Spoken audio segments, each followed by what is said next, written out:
ఒకటే బాగా గుర్తుపెట్టుకోండి, వాళ్ళు ఎవరైనా కానీ మన దగ్గరకు వచ్చి లేని కాని మాటలు చెప్పడం మాటలు ఎవరి గురించి చెబుతున్నాడు అంటే, ఒకటి అసూయతోనని చెప్పాలి, రెండు అధికారం కోసమైనా చెప్పాలి, గర్వంతోనని చెప్పాలి, అపార్థం చేసుకుని చెప్పాలి. అందుకే తొందరపడి ఎవరు ఏది చెప్పినా నమ్మొద్దు. చరిత్రలో తప్పు చేసి పాడైపోయిన వారి కంటే చెప్పుడు మాటలు విని పాడైపోయిన వారి సంఖ్య చరిత్రలో ఎక్కువ. ఎందుకంటే ఎందుకు మాట్లాడాలి? వాళ్ళు చెప్పారు, ఎందుకు నమ్మాలి?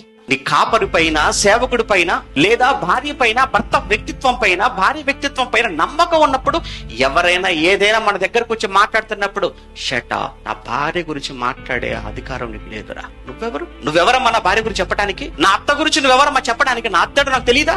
ఒకవేళ ఏదో కోపంతో ఆవిడ అన్నది, మళ్ళా తర్వాత తిరిగి కలిసిపోతాం. కోడల కోసం ఎవరైనా మాట్లాడుతున్నప్పుడు అంతే మాట్లాడాలి. అత్త కూడా నిజంగా మీకు నమ్మకం ఉన్నప్పుడు, వారి వ్యక్తిత్వం మీద మీకు నమ్మకం ఉన్నప్పుడు ఎవరైనా తప్పుగా మాట్లాడితే ఎందుకంటే మనం సహిస్తాం. ఇంకో విషయం చెప్పంటారా, తప్పుడు మాటలను మనం వింటున్నప్పుడు, చెప్పుడు మాటలను మనం అలానే విని ఊకొడుతున్నాము అని అంటే వారు చెబుతున్న చెప్పుడు మాటలను మనము కూడా అంగీకరించిన వాళ్ళం అవుతాం. అవునో కాదు మీరు ఆలోచించుకుని ఒక్కసారి ప్రాక్టికల్ గా. అంటే ప్రోత్సహించటం, వాడు విన్నాడు కదా అని చెప్పి ఇదే మాటలు మరొకరి దగ్గరికి వెళ్ళిపోతాడు, అక్కడ విన్నారు కదా అని చెప్పి మరొకరి దగ్గరికి వెళ్ళిపోతాడు.